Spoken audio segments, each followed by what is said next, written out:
the night I proposed to Isabella. She neither rejected me nor accepted me. Instead, she asked me to give her some time. She told me honestly, "I don't want to have any regrets in my life. Before accepting your confession, I want to confess to the man I've secretly loved for years. I want to experience a love without regrets." Hearing that, my mind went blank for a moment. Am I some kind of fool? I'm not here to collect someone else's leftovers. I laughed, though, and thanked her for her honesty. So I turned around and married someone else. Later, she called me again. "Benjamin, I'm ready to accept your proposal now. Go ahead and make the arrangements." But it was my wife who answered the phone. She chuckled and said, "Sorry. He's already my husband." Chapter 1. The 7th year of my relationship with Isabella. I was preparing to give her a special surprise on her birthday, a marriage proposal. For this moment, I had planned meticulously for a long time. From choosing the ring to arranging the venue, every little detail was filled with my love for her. That night, when the lights softened and the music floated gently through the air, I felt that everything was perfect. When I finally gathered the courage to kneel on one knee and take out that ring, symbolizing eternal commitment, I said with all my heart, "Will you marry me?" The people around us were moved by the romance of the moment and began to cheer in unison. "Say yes! Say yes!" For a moment, I thought this would be one of the most beautiful moments of my life. However, things didn't go as expected. Faced with my proposal, Isabella hesitated. Her eyes were filled with complicated emotions. "Benjamin, could you give me some time? I don't want my life to have any regrets." Then she added, "Before marrying you, I want to confess to another man. I just want to experience at least once what it feels like to have a love without regrets." When I heard that, it felt like someone had struck me in the chest. I was completely stunned. "When that's over, I'll say yes to you without hesitation," she continued. But those words had already lost all meaning to me. The air around us froze. The once lively private room turned silent in an instant, leaving only awkwardness and confusion. I was completely dazed. I never expected the night to end like that. Chapter 2. Seeing the look on my face, Isabella hurried to explain. "Benjamin, please believe me. I really do like you. And I know you'll make a great husband someday. But," her voice trembled as she spoke, "I just don't want to leave any regrets for myself. Since you know my feelings for you are sincere, shouldn't you understand how I feel?" After hearing her words, although my heart was still filled with confusion and disappointment, I forced a faint smile. At that moment, even though I pretended to act indifferent, deep inside I felt like my heart was being torn apart. It turned out that, in this relationship, I had always been nothing more than a backup lover, someone she kept around just in case. Then, Isabella gathered her courage and confessed her feelings to her male friend, Daniel. Her eyes were filled with nervous anticipation, as if this very moment was the most important turning point in her life. "Daniel," she said softly, "would you be willing to have a relationship with me, one that we'll never regret?" Although her voice trembled, her tone was firm and resolute. Her words carried a deep longing, a desperate hope that Daniel would respond to her feelings. Daniel looked at Isabella tenderly at first, a flicker of surprise flashing in his eyes. Then, that surprise quickly turned into smug satisfaction. He turned his head and looked straight at me, his gaze full of provocation, as if he were proudly showing off his victory. Then, right in front of me, Daniel answered Isabella with a devoted expression. "I'm willing, Isabella." His voice was filled with joy and triumph, as though he had just won the most precious treasure in the world. I stood there frozen like a fool, my chest burning with humiliation and anger. Those two shameless lovers didn't even bother to hide it anymore. They got together right before my eyes. To me, it was nothing short of utter humiliation. Back then, Isabella told me that if something was meant to happen between them, It would have happened long ago. There was no need to wait until now. And I, like an idiot, actually believed her. I used to think that what we had was genuine. But now I see how foolish I truly was. People had warned me before that Isabella and Daniel were unusually close. That I should be careful. But back then, I was so blinded by love that I couldn't see who they really were. I thought I could change everything. Yet in the end, I became nothing more than the punchline of their cruel joke. Chapter 3. That shameless couple wrapped their arms around each other and started kissing passionately. Right in front of everyone's shocked eyes. Their behavior stunned the crowd. People whispered in disbelief, unable to comprehend what they were seeing. And I stood there, watching it all unfold. My heart filled with helplessness and pain. Daniel glanced at me from the corner of his eye, as if mocking my weakness and powerlessness. There was a gleam of triumph in his eyes, a look that said he had won. Rage clouded my mind, boiling inside me with nowhere to go. Before I knew it, I lunged forward and landed a solid punch right on Daniel's face. He fell instantly, and I pinned him to the ground, hitting him again and again. The fury inside me erupted, like a volcano, uncontrollable, consuming every bit of reason I had left. It was only then that the onlookers snapped out of their shock and rushed in to pull us apart. They tried to stop me, their voices overlapping, desperate to calm the chaos. Isabella immediately rushed to Daniel's side, shielding him behind her as she glared at me with accusation in her eyes. Benjamin, what right do you have to hit Daniel? What has he ever done to you? Her voice was sharp with anger and disappointment, her expression full of disgust and contempt. Apologize to him right now, she snapped coldly, or I'll never forgive you. I let out a bitter laugh, a laugh dripping with irony and self-mockery. Suddenly, my chest tightened, as if an invisible hand had gripped my heart and squeezed it so hard I could barely breathe. The scene before me was like a sharp blade, mercilessly slicing apart the last illusion I had about love. The woman I had cherished, protected, and treated like a treasure was now passionately kissing another man right before my eyes. Her lips, the very same lips I had kissed countless times, were now pressed against someone else's. At that moment, my heart shattered like porcelain falling from a great height, breaking into countless sharp fragments. Each shard pierced deeper into me, stabbing my chest until I could hardly breathe. You too, I stammered, trying to force out some words. But my throat tightened painfully, as if something had lodged inside, and no sound came out. Chapter 04. She turned to me without a hint of remorse, her gaze even defiant. I just want to have another relationship before marrying you. Those words struck me like lightning on a clear day. My ears buzzed from the impact. I stood frozen, unable to believe she had actually said that. Besides, what law says I can only love one person? She continued, with an offensively casual tone. Hearing that, the anger inside me could no longer be contained.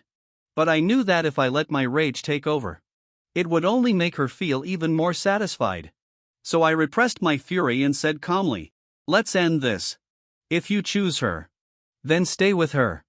I wish you both the best. My friends, seeing this, quickly came over to defend me. Isabella, how can you be so despicable? Benjamin has been so good to you. How could you do this to him? Aren't you ashamed of what you're doing? Facing their accusations, Isabella showed no shame. Instead, she pretended to feel wronged and immediately began to cry. What's so despicable about what I'm doing? She complained. Tears streamed down her cheeks. But there wasn't the slightest trace of regret in her eyes. I'm still going to marry Benjamin, she insisted. I didn't say no to his proposal. I just asked him to wait a little longer. She stubbornly tried to justify herself, her voice filled with obstinacy. What have I done wrong? She asked, as if she truly couldn't understand where she had failed. Isabella's frivolous and cynical words left everyone speechless. They looked at each other, And in the end, all shook their heads helplessly. My friends looked at me with pity, patting my shoulder as if to say, that Isabella was beyond redemption. Chapter 05. I stood there in silence. My heart turned into a wasteland. I knew that from that moment on, the love I had for Isabella was truly dead. Yes. That's a good idea. To keep Daniel from getting jealous. Let's break up for now, she said in a soft but firm voice, as if declaring an irrevocable decision. Then she added, in a tone both playful and commanding, but promise me you'll wait for me. Okay. Don't get involved with anyone else. I laughed out of pure rage at Isabella's logic. Where did she get such confidence in herself? Did she really think I was her puppet? Someone she could control at will. I wanted to open her head to see if there was anything inside besides shit. That thought even startled me, but the fury had stripped me of reason. I thought whatever came to mind. That was Isabella acting on impulse, without caring about the consequences. Without looking back, I walked out of the private room with a shattered heart. 7 years of relationship ended with brutal ease. Just as I was leaving, Daniel, who had remained silent, merely observing, spoke in a deep, calm voice. Isabella, aren't you worried that someone might take him away from you along the way? He asked. After all, a man like him doesn't come around every day. And if it happens? No need to worry, she replied confidently. He loves me so much that when I snap my fingers, he'll come like a dog, kneel down, and beg me to marry him. Don't worry. Hearing that, I couldn't help but laugh bitterly inside. I finally understood that to her, I was nothing more than a simp. A pagafantas. A disposable plan B she could use and discard whenever it suited her. Yeah. Of course, said Daniel. A simp like him will end up exactly like that. Chapter 06. Daniel chimed in, and their conversation made me feel sick to my stomach. Enough about that, what should we do next? Daniel changed the topic. Isabella replied shyly. What do you mean? What should we do? Of course. What boyfriends and girlfriends do together. That night, for the first time in my life, I got drunk, completely drunk. But alcohol couldn't numb the pain in my heart. Instead, it made me even more painfully aware of my own misery. Saying I wasn't sad or heartbroken would be a lie. After all, 7 years of love between us had just ended for no apparent reason. And it ended completely. My heart felt as if it had been torn apart, unbearably painful. The next afternoon, a little after 3, sunlight streamed through the gaps in the curtains and fell across my face. I slowly opened my eyes, waking up on the couch at my friend Romeo's place. I rubbed my bleary eyes, trying to shake off the fog of the hangover. Romeo was still lying on the other couch, sprawled out and snoring loudly, as if everything that happened last night had been nothing more than an insignificant dream to him. I gently shook my head, a bitter feeling rising in my chest. I sat up, patted my dizzy head, and tried to clear my mind. Instantly, those unpleasant memories flooded back like a tidal wave. I had failed my proposal. And my girlfriend, Isabella, had run off with another man. You must think that's ridiculous, and yes, it truly is. 7 years of love and devotion. And in the end, I had nothing left but heartbreak and disappointment. I stared blankly for more than 10 minutes, feeling an unbearable thirst. Then I opened the fridge and grabbed a bottle of water. Gulping it down, the cold water slid down my throat. But it couldn't calm the storm inside me. Chapter 07. At that moment, Romeo woke up too. He rubbed his eyes and glanced at the water bottle in my hand, as if he wanted to say something, but in the end, he just sighed and stayed silent. I knew he was also feeling sad and helpless for me. By the time I left Romeo's place and got back home, it was already past 7 in the evening. The house was empty, so quiet that I could hear my own breathing. Everything inside looked exactly the same as before, not a thing out of place. I knew Isabella hadn't come home last night. A wave of crushing emptiness washed over me. almost suffocating. If everything had gone as planned, this would have been our happy little home, mine and Isabella's. But now, everything had changed. The person who once promised to spend the rest of her life with me had vanished from my world. I let out a hollow laugh and went back to the bedroom to sleep some more. After all the alcohol from last night, I still didn't feel quite right. The first day, the second day, the third day, time passed day by day. It was as if Isabella had disappeared completely from my world. And gradually, I began to move on from that failed relationship. I threw away everything that belonged to Isabella and I changed the door code. 2. This apartment was supposed to be our marital home. But now that I no longer intended to marry her, she had no right to enter anymore. To be honest, in those first few days, after breaking up with Isabella, whenever night fell and everything went quiet, I still couldn't help but think of her, of all those beautiful moments we once shared. Chapter 08.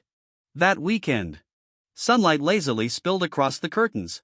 I was curled up on the couch, immersed in an adventure in the virtual world.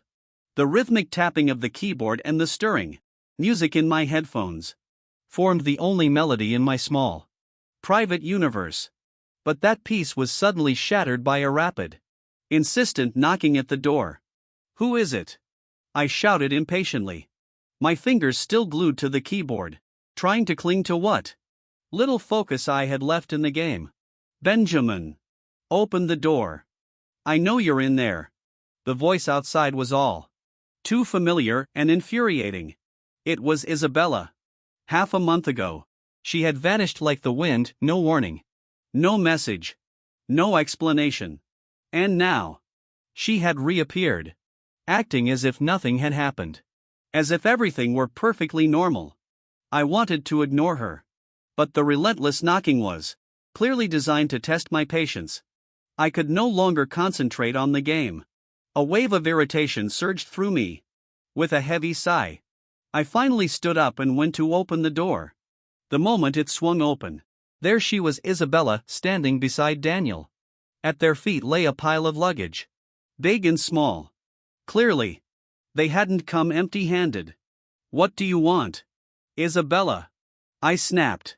Hearing me call her by her full name, she froze for a moment, a flicker of surprise flashing in her eyes. But she quickly regained her usual composure, that infuriating look that said she still had everything under control. Instead of explaining, she began to question me. "Why did you change the password to the house? What? Are you hiding another woman in there?" Her accusation filled me with both anger and disbelief. She was always like this, never admitting fault, always shifting the blame to someone else. Chapter 09. This is my house. What's wrong with changing the password? I shot back. Even if I did bring another woman home, what's it to you? Get it straight, we already broke up. Isabella had the nerve to smirk, the corners of her lips curling into a half-mocking smile. "So what if we broke up? This is still my home. I want to live here." Her tone was dripping with entitlement, as if she truly believed it was her right. "Isabella, what right do you have to live here?" I couldn't help raising my voice. "Did you pay rent? Did you help buy this place? What makes you think you still belong here?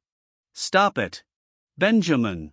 Her voice suddenly softened, carrying that same pitiful tone she always used.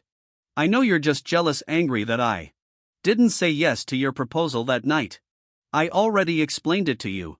What more do you want? Don't make me really hate you.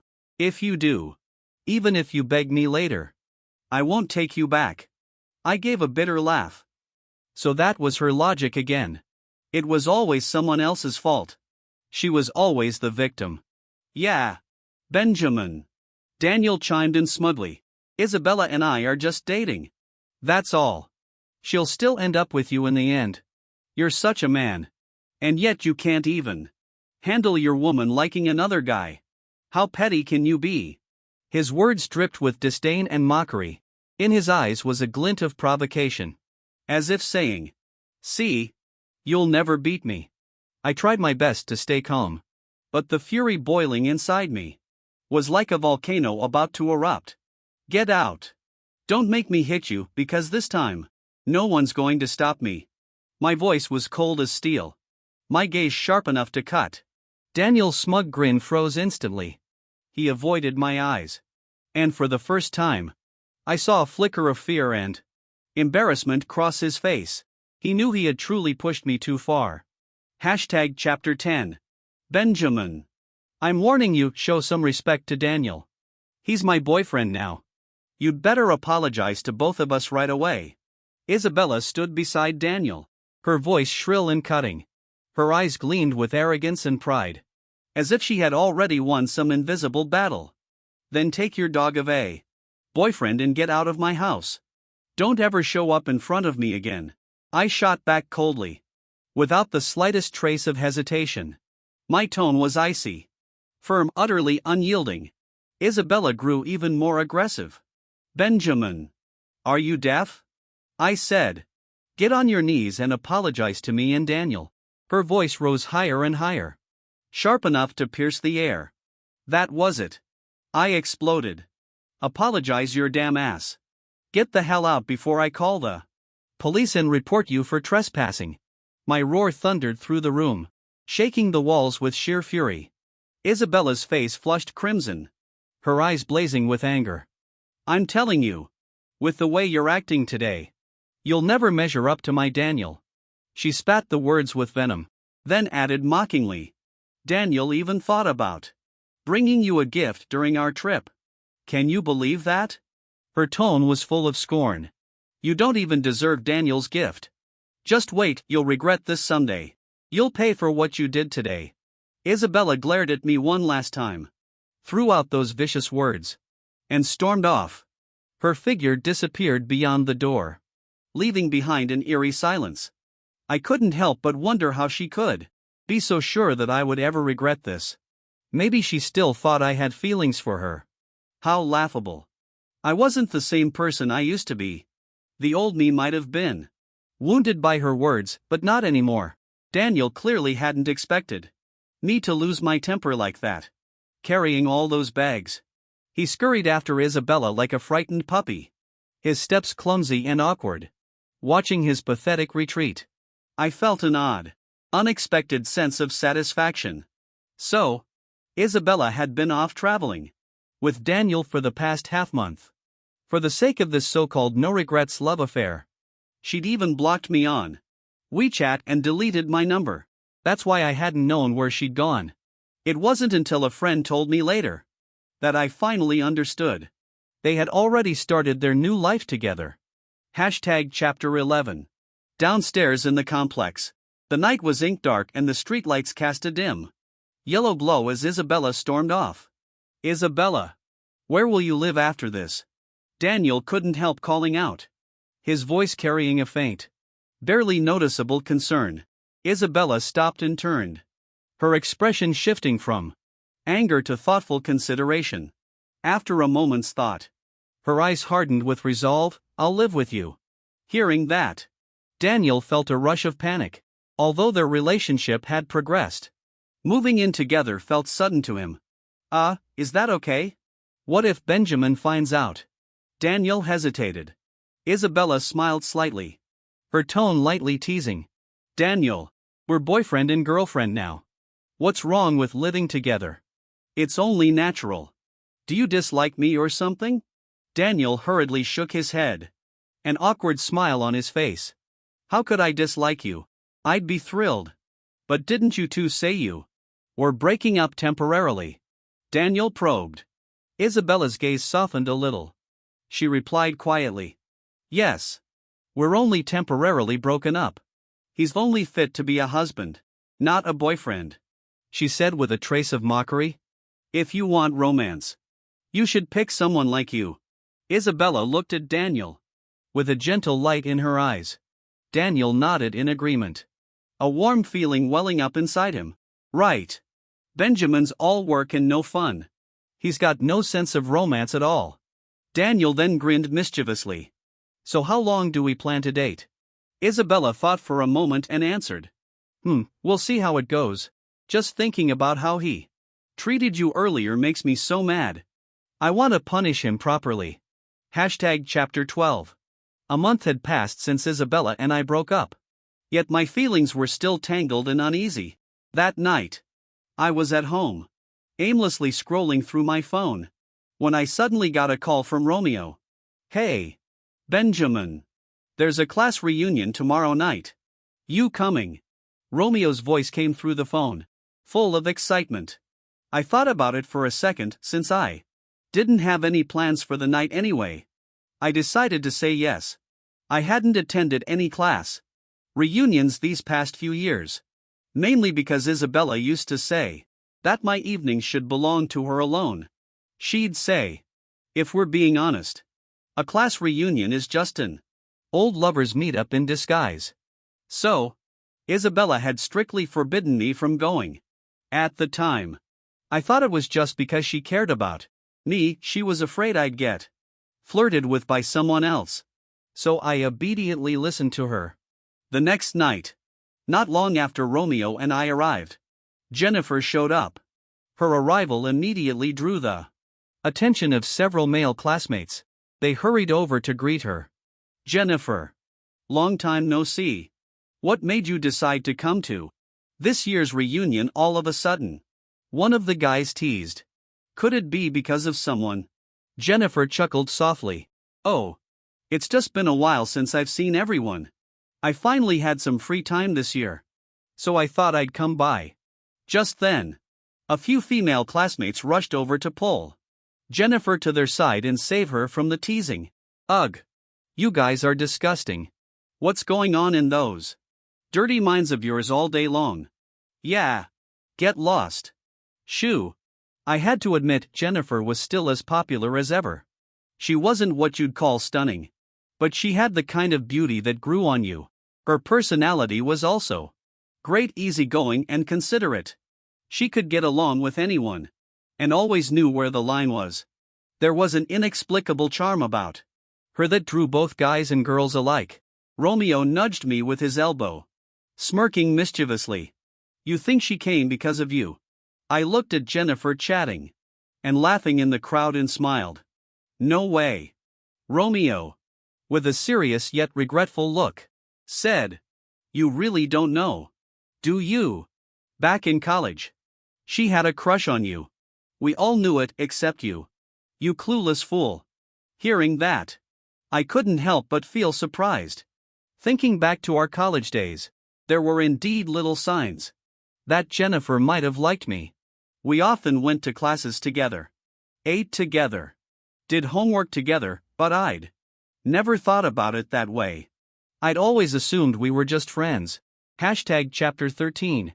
When I heard Romeo mention Isabella's name, I felt as if I had swallowed a fly. Disgust rose up from the pit of my stomach. Don't say that disgusting name, I said with a frown, my tone dripping with irritation. At this point, I no longer felt anything for Isabella. All that was left was revulsion. What used to be sweet memories had now turned into a thorn in my heart. Every time I thought of her, I felt sick. Romeo didn't seem to care about my shift in mood. He just dragged me forward to say hello. Jennifer. Gorgeous as ever. Where have you been making all that money lately? Care to share some of that luck with your little brother here? His tone was full of teasing humor. Jennifer laughed playfully. Oh, Romeo, the rich young master. Don't mock me. I was hoping you'd be the one to show me how to get rich. Her playful words made everyone around chuckle. Then she turned to me, smiling softly, her eyes gentle. Long time no see. Benjamin. How have you been lately? Faced with her question, I felt a bit awkward. I scratched my head unconsciously. I've been okay. It was a simple answer, but it was the truest thing I could say. Ever since breaking up with Isabella, my world had lost its color. Every day had been dull and lifeless. Romeo, of course, wasn't going to let that topic go. Just okay. Come on. This guy got rejected when he tried to propose not long ago. Jennifer caught onto the teasing and added with a grin. Seems like your taste in women isn't that great. Benjamin. How about you try proposing to me instead? Chapter 14. As soon as she said that, the air around us shifted. There was a strange, indescribable tension in the room. I knew she was just joking. The kind of banter friends throw around, but it still hurt a little inside. After all, being rejected wasn't exactly something I was proud of.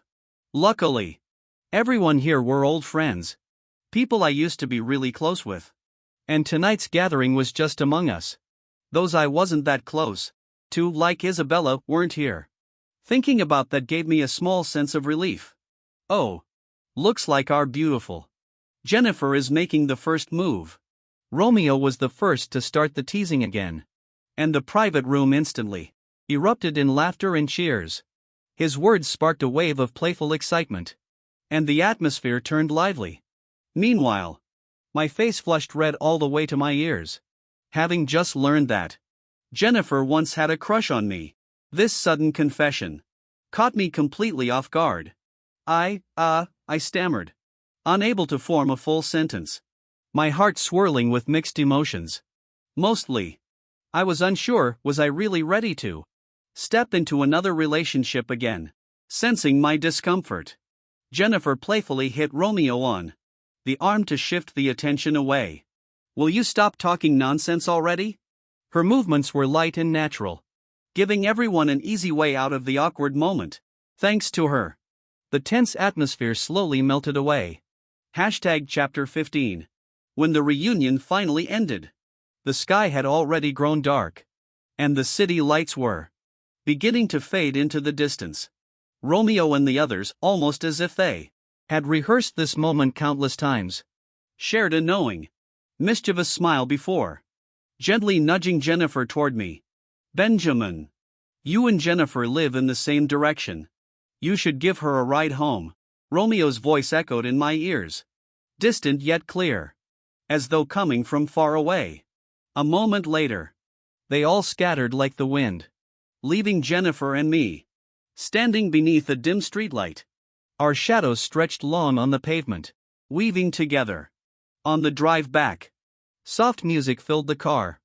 We chatted aimlessly about the weather, work, and the moments we'd missed over the years. Every word was cautious, careful, as if we were both afraid to brush against the tender parts of our hearts. But that calm didn't last long. Jennifer suddenly turned toward me, her eyes shining with a seriousness I had never seen before. The thing I said during Truth or Dare, have you thought about it? Her voice was quiet, but it hit like a pebble dropped into a still lake, sending ripples across my heart. I tried to sound casual, though my chest was pounding. You said a lot tonight, I'm not sure which part you're talking about. It was both a deflection and a test. I wanted to know if the truth behind her teasing was what I hoped it might be. To my surprise, Jennifer didn't hesitate for even a second. She looked straight at me and said the words that made my heart stop. Let's be together. My foot instinctively slammed the brake. The tires screeched against the pavement as the car came to a sharp stop at the roadside. I turned to look at her. The light from the street lamp spilled through the window, casting a soft halo over her face. In that moment, she was breathtaking, so beautiful that I forgot to breathe. Chapter 16. I tried to calm the storm inside me. You know, it's just that not long ago. Before I could finish, she interrupted gently. You don't have to give me an answer right now. Just take your time and think about it. Her voice carried no pressure, only warmth, understanding, and respect. I'll be staying here for work over the next few weeks, she said softly. Before I leave, just tell me what you decide. Her words felt like a spring breeze, warm yet steady, melting the ice that had long guarded my heart. 7 years ago, I missed my chance with you. 7 years later, I don't want to make the same mistake again. This time, I want to try. The light in her eyes was unwavering, filled with both forgiveness for the past and hope for the future. The car started again, moving slowly down the quiet street. My mind was a whirlpool of emotions. When we reached her hotel, the night was deep and still. She smiled softly and said, "Thank you," before turning to walk toward the entrance. I watched her figure grow smaller and smaller until the doors closed behind her. Sitting alone in the car, I stared at that door, feeling a strange, indescribable emotion swelling in my chest. Chapter 17. The day before Jennifer was set to leave, I asked Romeo out for a drink. The moment he saw me, the first thing he said was, "So, how's it going with Jennifer?" He grinned from ear to ear. That mischievous smile of his full of satisfaction. That's when it hit me that so-called reunion a while back was probably his doing. No wonder everyone that night seemed so eager to push Jennifer and me together. "I'm thinking maybe I should just turn her down," I said quietly. "I don't want to date anyone. I don't want to get married either." "Are you an idiot?" He shot back immediately. "Why would you let go of someone like Jennifer?" I sighed. "It's not that. I just don't think I'm good at relationships. I never have been. And honestly, I don't plan on getting married, it's exhausting." Romeo's expression suddenly grew serious. "Whether a relationship works or not depends on who you're with." He looked me straight in the eyes. "You could date Isabella 100 times over, and it still wouldn't work. In that relationship, you were the one giving everything and she just kept taking. That's not love. Love takes two people," he said firmly. "It's something both have to build together." His words made me pause. "But wouldn't it be unfair to her?" I murmured. "If I say yes, this would be Jennifer's first relationship. And me. I'm just broken. What if she ends up resenting me for it?" "She won't," Romeo said without hesitation. "Look. You're not a bad guy. Benjamin. You're 30.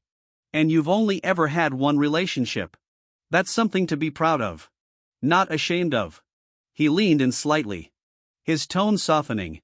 "I think Isabella hurt you so badly that you've convinced yourself you're the problem, that no matter how much you give, you'll never be loved the same way. So now you tell yourself you don't deserve real love or happiness." His words struck deep. I froze, unable to respond. I hadn't realized how clearly he saw through me, all the doubts, the guilt, the fear. He laid them bare without mercy. It was true. After that last relationship, I had gone from doubting myself to doubting everyone else, flinching at every hint of affection, assuming I'd never fall in love again, never be loved again. But thinking back, I had done my best. I had nothing to be ashamed of. So why was I punishing myself for someone else's mistakes? When did I become so afraid of trying again? If those who toy with love are destined for heartbreak, then surely those who give it sincerely won't be left alone forever. "You deserve a good relationship," Romeo said firmly, giving my shoulder a reassuring pat. It felt like he was telling me not to hesitate to take this chance before it slipped away. "She's getting off work soon," he added with a grin. "If you show up to pick her up, she'll be over the moon." I stood up, hesitated for a moment, and then said, "Romeo, do you think I stop overthinking?" "Man." He cut me off, half laughing, half yelling. "You're a grown man, quit being so dramatic and go." He pointed toward the door, his grin widening. "If you don't make Jennifer stay, I swear I'll knock some sense into that thick skull of yours myself." Chapter 18. I slowly pulled my car into a parking spot beneath Jennifer's office building, my heart beating faster with every passing second. Through the windshield, I gazed at the familiar high-rise, a rush of excitement and anticipation welling up inside me, feelings I could hardly put into words. She was getting off work in 10 minutes. I tried to steady my breathing, forcing myself to calm down. The cold December wind slapped against my face mercilessly, as if testing both my patience and determination. I tightened my coat around me, doing my best to stay composed, not to let the biting chill shake my resolve. And then I saw her. That familiar silhouette, stepping out from the building entrance. Jennifer. She wore a light, flowing dress, a streak of warmth against the winter. Air like sunlight breaking through the frost, melting away every trace of cold inside me. The moment she spotted me, a mischievous smile curved on her lips. "I'm leaving tomorrow," she said playfully. "Are you here to see me off or to make me stay?" My voice trembled slightly as I replied. "What if? I mean, if I asked you to stay, would you?" Jennifer blinked, a flicker of amusement lighting up her eyes. "Stay for what?" she teased softly. "If you don't make yourself clear, I might not have a reason to." Her words carried that same blend of teasing and subtle expectation, the kind that made my pulse race. I clenched my teeth, summoning all my courage, and looked straight into her eyes. "Stay and be my girlfriend," I said, my voice firm but full of emotion. "I like you, Jennifer." As soon as the words left my mouth, embarrassment hit me like a wave. I bit my lip and glanced away, afraid to see her reaction. Time seemed to freeze. The air between us grew thick and still, so quiet. I could hear my own heartbeat echoing in my ears. It felt like a century passed in that single minute. And just when I thought I was about to face rejection again, Jennifer suddenly stepped forward and slipped into my arms. "It's freezing," she murmured sweetly. "Hold me tighter, my boyfriend." Then, in that soft, playful tone that only she could manage, she added, "I want hot pot. Can you take me to eat hot pot?" For a moment, I was stunned, then it hit me, and warmth surged through my chest. I wrapped my arms tightly around her, smiling from the heart. "Of course," I said softly. "Let's go. I'll take you to the best hot pot place in town." Chapter 19. The bar was dimly lit and the music low. Isabella and her close friend Miriam sat in a corner booth, two empty cocktail glasses in front of them. This was their regular spot, a familiar, slightly foreign little world they always came back to for gatherings. Isabella often dragged her girlfriends here to drink, and once she started, she never seemed to stop. Tonight was no different. She seemed intent on using alcohol to numb her nerves, to forget anything having to do with Benjamin. Miriam, however, looked troubled. She knew there were things that had to be said, but she feared they might hurt Isabella. "Isabella, did you know Benjamin already has a new girlfriend?" Miriam asked tentatively, her voice edged with hesitation. Isabella lifted her head. A flicker of confusion crossed her face, but she quickly regained composure. "I know. They won't last," she answered confidently, the tone carrying a kind of certainty. Miriam couldn't help but feel puzzled. She didn't understand why Isabella was so sure. Why are you so certain?" she pressed, calmly and with an air of self-assurance. Isabella explained her own reasoning. "Benjamin is just trying to make me jealous, it's all an act. The one he loves most is still me." A smug smile appeared on her face, as if everything were under her control. Miriam tried to steer her back, hoping Isabella would change her mind. But she also knew that was unlikely. "But I feel like Benjamin is serious this time," Miriam said. Isabella's eyes, however, shone with resolute conviction. "Just wait and see. As soon as I snap my fingers, he'll come back to me. No one else is good enough for him, he's such a boring person," Isabella continued, her tone dripping with disdain toward Benjamin. At that moment, Daniel appeared at the bar's entrance. His gaze immediately landed on Isabella, and a smile played across his face. He strode up to Isabella, and they cozied up to one another. Miriam glanced at the pair, a pathetic man and woman. In her eyes rolled her eyes and let out a bitter snort. Contempt swelled in her heart. She silently thought, "Isabella, you'll regret this." Miriam knew that Isabella's behavior would only drag her deeper into pain. Chapter 20. Not long after, Isabella asked Miriam out again. This time, she had a favor to ask. After spending some time with Daniel, she had already grown tired of him. Aside from being somewhat handsome, Daniel had no redeeming qualities whatsoever. The worst part, he wasn't as wealthy as Benjamin. If Daniel had money, she wouldn't have minded breaking up with Benjamin. For good and turning her little fling with Daniel into something real. But as things stood, Daniel's appeal had worn off fast. Even Isabella herself felt she might have gone too far this time. Yet she told herself it had only been a bit of fun, nothing serious. Once the thrill wore off, all that was left was boredom. The more she thought about it, the more she realized Benjamin was the better choice. He had money, a car, a house, decent looks, and a strong sense of responsibility, a perfect candidate for a husband. Every time she was with Daniel, Benjamin's image would flash through her mind. When she was still with Benjamin, she'd thought of him as nagging, always reminding her of things, always worrying about her. But every word he said was for her own good.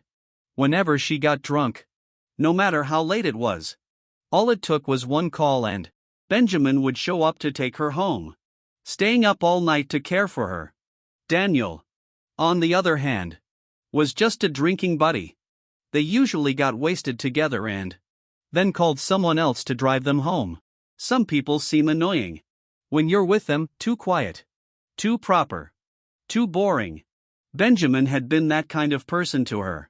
He didn't drink, didn't smoke, and his world revolved entirely around work and her. In short, Benjamin was a perfect man, and ironically, that was what had made her restless. She wanted to try something different, to see what other men were like. Miriam finally broke the silence. So, what's this about? Isabella, why did you ask me out? Isabella stirred her drink slowly before saying, Can you tell Benjamin that I'm planning to break up with Daniel? Ask him to get ready. Miriam hesitated. She didn't want to get involved, not this time. But remembering how Isabella had once helped her in the past, she reluctantly agreed.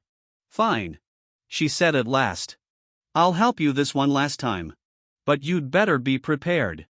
Her voice turned cold. Benjamin isn't coming back this time. Chapter 21. When Isabella heard those words, her heart sank. She knew her choices might drive Benjamin away for good. But deep down, she also understood she couldn't keep living like this. Something had to change.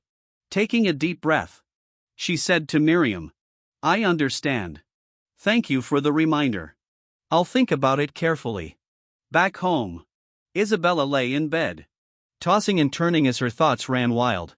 She replayed her memories with Benjamin, those sweet, gentle days that now felt so close yet so distant. She remembered how kind he had been. His patience, his warmth, his quiet devotion. After officially breaking up with Daniel, her heart was filled with mixed emotions. A sense of relief for ending things with Daniel, but also a flicker of hope and longing for Benjamin. She truly believed that once she was single again, the man who used to care for her so completely, Benjamin, would come back to her. Just like before. But the first day passed, and Benjamin didn't show up. Isabella told herself he was probably just busy, maybe he needed some time to think. Then came the second day. The third. A week went by. And still, there was no sign of him. Benjamin didn't come, knocking on her door like he used to, pleading for her to take him back. Anxiety began to gnaw at her. She kept checking her phone over and over again, hoping to see his name light up the screen. But the phone stayed silent. No calls. No messages. Nothing from him. Convinced Miriam hadn't told him, Isabella lost her temper and exploded at her over the phone. The argument quickly escalated into a shouting match. Miriam, finally fed up, snapped back. You brought this on yourself. You had a good man and threw him away for a pretty face. Now you regret it. Too late. Furious, Isabella ended the call and declared their friendship over. And Miriam, sick of Isabella's endless drama, simply hung up, ending the call without another word. Chapter 22. After waiting so long without hearing from Benjamin, Isabella started to panic. She began to reflect on her own behavior, realizing that she might have truly hurt Benjamin. Forget it this time. She had gone too far. She decided to take the initiative and call him. To sincerely apologize to Benjamin. Maybe if she gave him a taste of sweetness, he would come back to her. Isabella thought silently to herself. She began to imagine how delighted Benjamin would be when he received her call. Unconsciously, the corners of her lips curved upward slightly. Finally, Isabella gathered her courage and dialed Benjamin's number. The ringtone echoed for quite a while, repeating again and again. With each ring, a strange anxiety slowly rose within Isabella's heart. She sat on the sofa, her fingers tapping the armrest involuntarily, her eyes staring blankly ahead. It was as if she were waiting for something important to happen. In the past, Benjamin would have picked up on the very first ring. He had always responded to her call immediately, no matter if it was late at night or early in the morning. No matter how busy he was, he would always make time to talk to her for a bit. But now, the phone just kept ringing with no one answering. It filled Isabella with an unprecedented sense of unease and disappointment. Finally, after what felt like an eternity, the call was answered. At that moment, Isabella's tense heart finally relaxed. She let out a small sigh of relief, the corners of her mouth lifting slightly.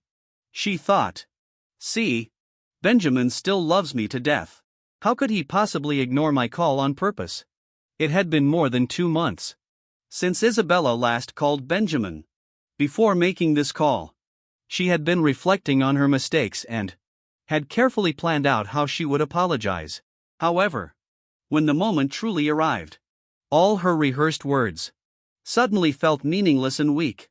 "Benjamin, are you out of your mind? Why haven't you come to get back together with me yet?" As soon as the words left her mouth, Isabella realized her tone was too forceful, almost like a command. Chapter 23. I'm ready to accept your proposal now. Hurry up and arrange it. She tried to soften her tone, hoping to express her willingness in a gentler way, perhaps to make up for her past mistakes. Just as Isabella was about to continue speaking, a woman's soft laugh suddenly interrupted her. The laugh was clear and pleasant, yet it poured over her remaining hope like a bucket of cold water. "Sorry, but he's already my husband." Jennifer spoke gently, her voice calm and composed. "I'm afraid he can't propose to you anymore." Isabella. At that moment, Isabella froze. Her hand trembled, nearly dropping the phone. "Jennifer." That voice was not unfamiliar to her. "Jennifer." She clenched the phone tightly, as if she could crush it in her grip, uncertainly uttering the name. "Miss Isabella. You're quite clever. One guess and you got it right." Jennifer's tone remained steady and calm, completely unshaken. "Where's Benjamin? Let him answer the phone." Isabella nearly shouted, her voice filled with anger and resentment. "He's in the shower right now," Jennifer replied evenly. "If you have something to say, tell me, I'll pass it along." "Jennifer. You bitch." Isabella finally lost control of her emotions, blurting out the curse. But before she could finish, the call was disconnected. When she tried to call again, she realized the number had been blocked. At that moment, Isabella completely broke down. She hurled her phone onto the floor with a sharp crack. The screen shattered instantly, fragments scattering everywhere, just like her heart, broken beyond repair. I came out of the bathroom and gently wrapped my arms around Jennifer from behind, leaning down to whisper in her ear. "Who was that?" Jennifer turned to me with a smile and said, "Your ex-girlfriend. She wants you to propose to her." I frowned, puzzled, and asked, "Am I insane? Why would I ever want a trashy woman like that when I already have such a wonderful wife?" Jennifer and I hadn't officially registered our marriage yet, but our families had already met. In a few days, once the auspicious date arrived, we'd hold the engagement banquet and complete the marriage registration, 2 of life's biggest events, together. As for an ex like Isabella, I no longer had any trace of attachment. Chapter 24. I knew that eventually Isabella would come back to me, but I no longer loved her. I didn't want to play this endless game with her anymore. When we met again, Isabella looked lost and broken. Her eyes were red and swollen, bloodshot as if she had cried all night. Her makeup wasn't as refined as before, but her face was still beautiful. I, on the other hand, was the complete opposite. I had slept well the previous night, and my spirit was full of energy. As Jennifer and I were walking home hand in hand, I saw Isabella standing at the entrance of my neighborhood. When she turned and saw me, she froze for a long moment. It felt like one of those slow-motion scenes in movies where ex-lovers meet again after a breakup. Only this time, our reunion would not have a happy ending. We could never go back to what we once were. I had Jennifer now, and I could never betray her. Isabella called my name softly, just like she used to. Benjamin. I stood still, expressionless. So this was what it felt like to truly let go of that. Even when the woman I once loved and hated stood before me again, my heart remained calm as still water. Benjamin. I'm back. Let's get married. Isabella's eyes stayed fixed on my face, filled with gentleness and longing. Benjamin. Let's get back together. I know I was wrong. I promise I won't act out. Again, I won't make trouble anymore. She spoke with sincerity. And by the end, I could even hear a trace of humble pleading in her voice. That was something I could never have imagined before. But it was too late. Isabella. Not every apology can earn forgiveness. And not every broken mirror can be made whole again. Chapter 25. A wave of indescribable emotion rose within me, a mix of relief and bitterness. The sweet memories of the past resurfaced as if they had just happened yesterday, but now all that remained between us was coldness and distance. I knew this relationship had reached its end. There was no turning back. Sensing the slight tremor in my hand, Jennifer gently tightened her grip and gave me a comforting smile. Her warmth gave me strength and made my decision even clearer. I knew I couldn't let the past ruin my present happiness, nor could I betray Jennifer's love and trust. Isabella, it's over between us. Leave. I don't love you anymore. My voice was calm and resolute, as though declaring an irreversible truth. A flicker of shock flashed across Isabella's eyes, soon replaced by pain and unwillingness. She bit her lower lip hard, her voice trembling. Benjamin, listen to me, I was just fooling around with Daniel. My heart has always belonged to you. You think I'd believe that? I replied coldly, my eyes as still and lifeless as stagnant water. Isabella's heart sank, but she still refused to give up. Her trembling hands reached into her bag, taking out a delicate velvet ring box. Like a child presenting a precious treasure, she carefully held it out to me, her eyes full of desperate hope. Look, I bought a ring. I still remember your finger size, it'll fit perfectly. I didn't take it. Instead, I took a step back. Isabella, I have a girlfriend now. And in a few days, we're getting married. Don't make this uglier than it has to be. Let's just part peacefully. Isabella suddenly lost control, shouting hysterically. You're lying. You two are just pretending. You're doing this on purpose to make me jealous, aren't you? Come with me. This time, I promise after we get married, we'll live well together. I'll give you a big, healthy baby boy. Isabella, I don't want to waste more words with you. Just leave now. My tone grew impatient. Enraged and humiliated, Isabella screamed, her voice shrill and piercing. Benjamin, Jennifer only loves you for your money. I'm not like her. Chapter 26. I stared at her coldly and asked, so what, Isabella? You mean you liked me, just me as a person? Isabella was rendered speechless, her face stiff and her heart filled with defeat. Don't think every woman in the world is like you, vain, greedy, and obsessed with drama. My tone carried a biting sarcasm.